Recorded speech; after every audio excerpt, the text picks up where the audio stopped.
Estamos em rede nesse momento com a CBN Cariri, o Povo no Rádio Fortaleza e o Povo no Rádio Cariri, simultaneamente, porque hoje temos uma entrevista especial. Eu vou conversar agora, ao vivo, com o vice-presidente da República, o general Hamilton Mourão. Ele está em Brasília, estou aqui em Fortaleza, e você, onde quer que esteja, no Ceará, no mundo, pode acompanhar a gente pelo FM 95.5, pelo AM 1010, pelo nosso app, @PovoCBN, também no Facebook e no YouTube. General Hamilton Mourão, bom dia, obrigado por aceitar o nosso convite. Bom dia, Jocélio, é uma satisfação poder conversar com você e poder me dirigir a todos o grande número de ouvintes que com certeza acompanham aí a Rádio Povo CBN aí de Fortaleza. Muito bem, general. Vou começar falando por uma pauta que diz muito respeito ao senhor, que é a Amazônia. O senhor apresentou no mês passado, mês de abril, o Plano Amazônia 2021-2022. Um plano que foi muito criticado pelas ONGs, não é? A propósito, no final do mês passado também acabou a Operação Verde Brasil 2, que havia sido implantada há algum tempo também com militares. E, enfim, uma operação que colocou aí um protagonismo para os militares na agenda da Amazônia. A minha pergunta para o senhor é em relação, portanto, à Amazônia. O senhor tem essa missão na condição de membro desse conselho, de comandante desse conselho da Amazônia, ao tempo em que a agenda da Amazônia, do meio ambiente do Brasil, ela enfrenta algumas turbulências, muitas vezes por conta do ministro Ricardo Salles, que fez declarações polêmicas, aquela lá da boiada, e volta e meia a gente vive essas discussões. General, eu queria saber do senhor o seguinte: em que medida a Amazônia, hoje, na sua leitura, a Amazônia é um problema muito difícil de resolver para o país? Qual é a agenda do país hoje para a Amazônia? Bem, Jocélio, a primeira coisa que todos têm que ter consciência, né, é que a questão da sustentabilidade é um tema, vamos dizer assim, de vanguarda no século XXI. Ele faz parte do Pacto Geracional, porque nós que estamos aqui hoje temos que preservar, né, a vida na Terra, de modo que aqueles que vão nos seguir, né, aqueles que virão depois, tenham condições, não é, de usufruir, né, das benesses dessa vida. E na questão específica do Brasil, né, nesse momento, quando você fala na mudança climática, o nosso problema está centrado em cima da emissão de gases de efeito estufa oriundas do desmatamento. E o desmatamento ocorre primordialmente lá na nossa Amazônia. É verdade que a Amazônia hoje ainda detém mais de 80% da sua cobertura vegetal original, mas existe um certo número de pessoas, não é? Vamos botar aí 5% daqueles que vivem na região que praticam ilegalidades, né? Seja desmatamento, queimada ou garimpo ilegal. E, consequentemente, nós precisamos agir, não é, de forma repressiva para essa questão da preservação, mas também precisamos ter projetos de desenvolvimento. Eu não vou nem falar de desenvolvimento sustentável, que para mim já é pleonasmo, desenvolvimento sustentável, né? No sentido de que os 25 milhões de brasileiros que vivem na Amazônia tenham condições de ter emprego e, consequentemente, ter renda sem necessitar de destruir a floresta. A Operação Verde Brasil 2, que você citou, ela se encerrou no último dia 30 de abril, com uma redução aí de 15% no desmatamento, e nós, não é, estamos intensificando aqueles municípios que nós consideramos prioritários, pois são onde ocorre, né, o desmatamento em maior quantidade, empregando as agências civis, né, de forma a manter esse processo e chegarmos até o final de julho, que quando se encerra o ciclo do PROD, que é o sistema que faz o acompanhamento e é o sistema que, vamos dizer assim, que a comunidade internacional considera, ele o sistema correto, a gente tenha um bom resultado para apresentar. General, as ONGs, como eu disse na pergunta, criticaram muito o seu plano, né? Eu pergunto, as ONGs, no seu modo de ver, as ONGs internacionais na Amazônia, não são bem-vindas?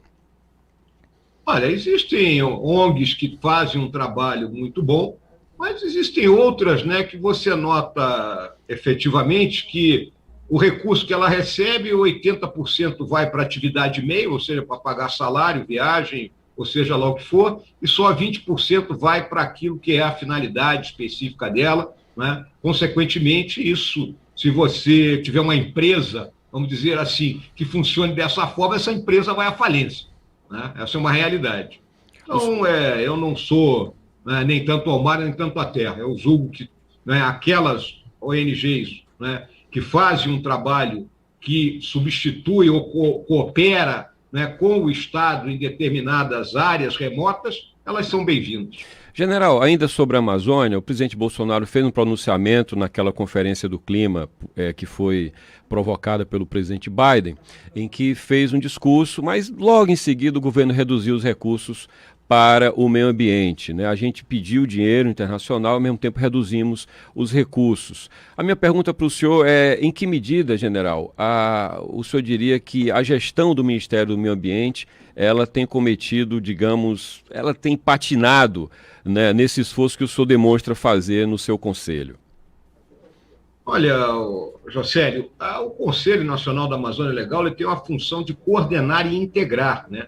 Eu não tenho um mandato, vamos dizer assim, executivo, né? Eu tenho que sentar com os ministros, com os governadores, não é? Com a sociedade civil, com os representantes do setor privado e buscar uma sinergia nas ações. Então, no nosso caso específico no governo federal, é fazer com que as agências, né, atuem junto efetivamente. Essa questão orçamentária, nós estamos vivendo uma situação muito difícil no Brasil, nós estamos no 7º ano de déficit primário, né, 7 anos no vermelho. Então, esses cortes orçamentários, eles vêm desde 2014, o ministro Ricardo Salles, no seu depoimento essa semana lá na Comissão do Meio Ambiente na Câmara, ele mostrou isso com todas as letras, e nós não podemos também, o Brasil, né, se comportar como um mendigo, parece aquela música, me dá um dinheiro aí, né? Então, nós temos que mostrar resultado, nós temos o Fundo Amazônia que está parado, então, o meu grande objetivo de chegar a 31 de julho com um resultado positivo é para que o Fundo Amazônia hoje, que tem quase 2 bilhões de reais parado, possa ser utilizado no apoio às ações do Ministério do Meio Ambiente, da FUNAI, do INCRA, né, da própria Polícia Federal, etc. e tal. O fundo está parado porque houve uma provocação do Ministério do Meio Ambiente para alterar a lógica de aplicação dele, né? Como é que tem sido o diálogo? O que é que o senhor tem de concreto em relação ao uso desse recurso do fundo, general? Olha, nós refizemos o programa de projetos do fundo, né, que é, vamos dizer assim, um caderno de intenções que todos aqueles doadores, ao lerem aquilo, dizem assim, ok, esse troço é bacana, eu vou botar o meu dinheiro aí. Né? Tá. Estamos com os contatos diretos com o BNDES e com o principal doador, que é a Noruega. Né? Nós estabelecemos essa deadline, esse limite, de apresentar o resultado. Né? Então, nós estamos já com um decreto pronto para que a comissão do Fundo Amazônia, que é que faz a governança, né, seja reinstalada e, consequentemente, a gente reabra o fundo para projetos, novos projetos, porque os projetos que já haviam sido aprovados, eles continuam a ser executados. General, o senhor tem uma formação sólida como militar, né? Isso é natural, é óbvio, é redundante, e ao mesmo tempo a função de vice-presidente da República tem como principal tarefa estar a postos para assumir a presidência em caso de necessidade. E aí o senhor não tem, por assim dizer, o senhor acabou de dizer, olha, eu toco o conselho, mas não é uma função executiva, né? Em que medida, general, o senhor sente falta de funções mais executivas no governo, na medida que a sua formação é para isso, é para executar, o senhor é um general? Josélio, a realidade, né, é que você, quando aceita ser vice-presidente, né, você tem que ter a necessária disciplina intelectual para entender que, de acordo com o nosso mandamento constitucional, o vice-presidente ele está aí apenas para aquelas substituições eventuais do presidente da República ou então para receber tarefas especiais do presidente, como é o caso que eu tenho aí do Conselho Nacional da Amazônia Legal, né? Então, volto a tocar na tecla da disciplina intelectual, né? Entender quais são os limites da minha cadeira e buscar atuar para auxiliar o governo dentro desses limites. Bom, já que o senhor falou na palavra disciplina, eu queria fazer outra pergunta para o senhor que diz respeito a um comportamento médio que o país assiste nos últimos anos, que foi a eclosão de vários motins de policiais militares nos estados. O Ceará foi um dos epicentros desses motins, general. E isso certamente diz muito respeito às Forças Armadas. O senhor, como homem de disciplina, de formação militar muito sólida, o senhor deve assistir isso com um olhar muito crítico. A minha pergunta é, na sua visão, general, em que medida o país, o governo federal, as Forças Armadas, elas foram tolerantes demais com esse tipo de atitude, de motins que são naturalmente ilegais? Josélio, essa questão das greves das polícias militares, ela não é de hoje. O senhor né? considera greve? O senhor não chama de motim? Eu não chamo de motim, né? Por quê? Motim é quando, vamos dizer assim, os subalternos, né, se revoltam, aprisionam os comandantes, né? O motim é mais comum, vamos dizer assim, em embarcações, né, na Marinha. Nós tivemos, né, no começo do século passado, aquela revolta da Chibata na Marinha, que aquilo foi um motim efetivo, né? Temos casos históricos, mas isso aí eu considero questão de greve. E, na minha visão clara, eu tive no passado uma conversa aqui, nesse mesmo local que eu estou conversando contigo, com os representantes no parlamento das polícias militares, deixei claro a eles, né, que força militar não pode atuar dessa maneira. Né? A busca por melhores salários, por melhores condições de trabalho tem que ser feita de outra forma, porque tem que lembrar sempre que a força policial ela tem um compromisso com a população. Né? Ela não pode abandonar a população. A gente está vivendo enfim, um drama mundial, que é a questão da vacinação. O senhor já foi vacinado com a primeira e a segunda dose, né? Inclusive, até publiquei uma foto sua esses dias, aliás, hoje, na coluna de hoje, chamando para essa entrevista, o senhor tomando a sua vacina. Na história do país, muitos presidentes foram muito ávidos por tomar vacina, por defendê-la. Costa e Silva tomou vacina contra a varíola em 67. O governo Médici, ele teve uma fase ali muito fechada em relação à meningite, mas o Geisel, em 75, tomou vacina. Figueiredo implantou as bases do programa de vacinação que a gente tem hoje. O ministro era o Valdir Arcoverde, recordo.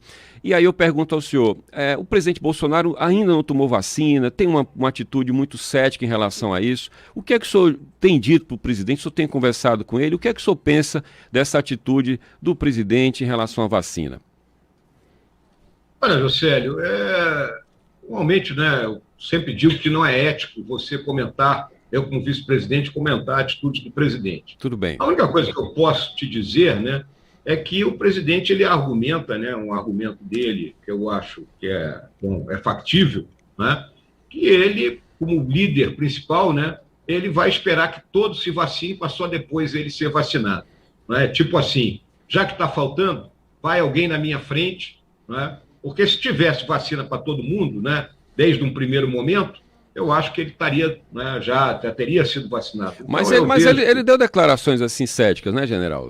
Questionando, e ele já teria idade para ter se vacinado, né? Tem 66 anos. Já. Então, assim, não é só a fila, né? Eu acho que ele já deixou claro que tem uma posição não tão entusiasta da vacina, né? Isso não preocupa o senhor, abstraindo aqui a fala do presidente, que haja no país esse ceticismo ainda em relação à vacina? O que é que o senhor diria, já que o senhor tomou as 2 doses? Olha, Josélio, você sabe que na União Europeia, especificamente na França, você tem 40% da população que não quer tomar vacina. Existe um movimento hoje no mundo inteiro em relação a essa questão de vacinas. Né? Não é de hoje, né? Há sempre aquela desconfiança, né, de parcela da população sobre a realidade de uma vacina. Né? Então, é óbvio que um líder, né, em determinado momento, pode ser que ele necessite, né, dizer, olha aí, minha gente, isso aqui é muito bom, vamos tomar essa vacina ou vamos fazer esse tratamento, porque ele vai permitir que a gente se cure dessa doença. O senhor acha que a pressão que tem sido feita sobre o ministro Pazuello, né, a CPI quer ouvi-lo, ele não foi, alegou que tinha tido contato com colegas militares, inclusive, que tinham Covid, mas aí foi visto ontem com o ministro Onyx, enfim, tem uma pressão para que ele vá depor, falam até em condução coercitiva e, finalmente, há até uma tese, uma defesa de aliados de que ele vá fardado depor. O que é que o senhor pensa disso e de que modo isso, general, na sua visão, ratifica o que teria sido um erro colocar um general da ativa para ser ministro da Saúde? O que é que o senhor lê de tudo isso? Eu acho que, independente de ser general da ativa ou da reserva, né, a colocação do Pazuello como ministro da Saúde foi uma decisão de risco, né, independente disso aí. E óbvio que agora, com essa questão da CPI, o Pazuello não pode se furtar, né, a comparecer e prestar lá o seu depoimento. É óbvio que ele vai ser pressionado, então ele tem que manter a calma, né, Existe um velho ditado militar que sempre diz o seguinte: a cabeça fria no corpo quente, né? Então, é dessa forma que ele tem que se comportar, não tem que ir fardado, porque ele não estava numa função militar, apesar de ele ser um general da ativa, ele estava numa função civil, tem que comparecer em trajes civis, que era a função que ele estava exercendo. E suportar a pressão. Existe a Guerra na Selva tem meia dúzia de leis, José. Quais são? Uma delas diz o seguinte: aprenda a suportar o desconforto e a fadiga sem queixar-se, e seja moderado em suas necessidades. É isso que o Pazuello tem que fazer. O senhor é o representante do Brasil no Conselho, no COSBAN, não é? Na Comissão Sino-Brasileira de Alto Nível de Concertação e Cooperação. Ou seja, o senhor tem uma função muito importante para o país no diálogo com a China, não é? O Conselho Sino-Brasileiro. E a gente depende muito da China, nosso maior parceiro comercial, é o grande fornecedor de insumos para vacinas. A reunião, o senhor me corrige, a próxima reunião do COSBAN é no segundo semestre agora desse ano, né? São reuniões periódicas. E, ao mesmo tempo, a gente lidou ontem com uma tentativa de reparo na fala do presidente também em relação à China. Insinuou uma guerra bacteriológica, enfim. Como é que o senhor, nesse papel diplomático com a China, lê também esse movimento? E o que é que o senhor espera dessas relações, apesar dessas fissuras? Olha, Josélio, a China é um país que nos últimos 40 anos, né, ela deu um salto, né? Esse salto ocorre após o falecimento do Mao Tse-tung, e a partir do momento que a China deixa de ser um centro irradiador do movimento comunista internacional, e ela passa, né, a adotar um capitalismo de Estado dentro de um regime, né, vamos dizer assim, autoritário, né? Vamos colocar dessa forma, né? A partir daí é um avanço constante, né, independente dos processos que foram utilizados, e ela, desde 2010, 2011, firmou uma parceria estratégica com o Brasil. Quando nós assumimos o governo, eu conversei com o presidente Bolsonaro, e a primeira atividade de nível externa que o nosso país fez efetiva foi a realização da COSBAN no mês de maio de 2019, né, demonstrando esse nosso compromisso com a manutenção desse relacionamento estratégico. Hoje, nesse momento aí que a China é uma das grandes produtoras de insumos de vacina, ela tem dificuldade, né, para conseguir atender a demanda mundial, nós temos que manter esse canal aberto, né, e de modo que a gente consiga receber esses insumos até que nós passemos a fabricá-los aqui no Brasil. General Mourão, o senhor foi eleito legitimamente, democraticamente, isso o legitima, óbvio, como vice-presidente, como um político eleito, né? No entanto, aí eu queria ouvir a sua opinião sobre isso. Os militares, eles carregam estigma por conta da forma como chegaram ao poder em 64. Eu sei que o senhor já fez a defesa daquele ato, eu chamo de golpe, mas eu imagino que o senhor não chame, queria ouvir a sua opinião. E desse modo, general, de que forma o senhor diria que a sua assunção como vice-presidente eleito, de alguma forma, contribui para apagar esse estigma dos militares no poder?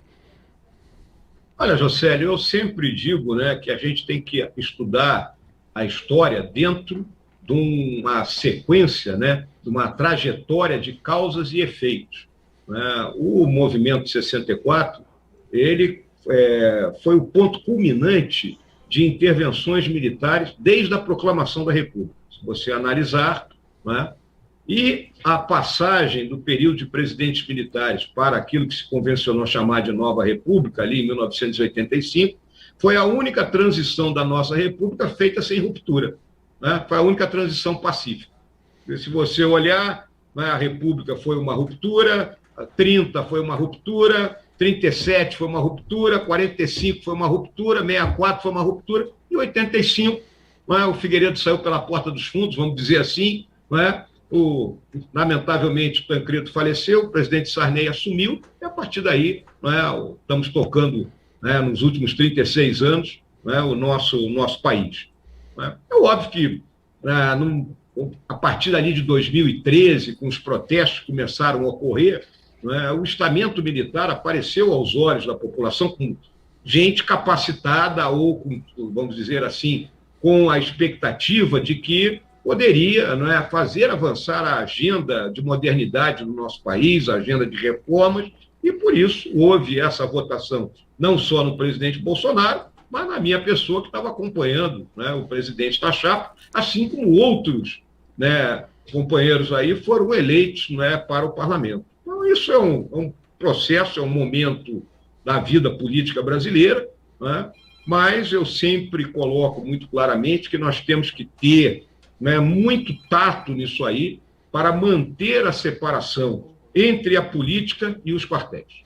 O senhor acredita que há um, digamos, virtual partido militar? Porque tem um ativismo militar nas redes sociais, o presidente Bolsonaro se alimentou muito disso. O senhor acredita que há esse tipo de ativismo militar e de que modo isso pode ser ruim para a disciplina? Porque eu estou falando aí de uma turma muito jovem, jovens tenentes, enfim, como é que isso mexe com a tropa? Como é que o senhor analisa a atitude política dos militares versus os valores das corporações? Olha, Josélio, eu sempre falo que se a política entra pela porta da frente do quartel, a disciplina e a hierarquia sai pela porta dos fundos.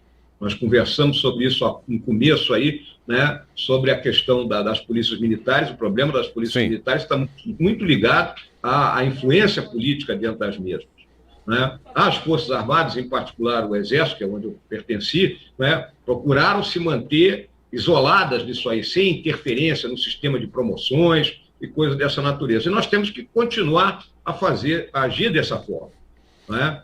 É óbvio que hoje, com o advento das redes sociais, né, tem mais diversas comunicações aí, e troca de mensagens, e há muita gente no meio civil que ainda imagina uma intervenção militar, né?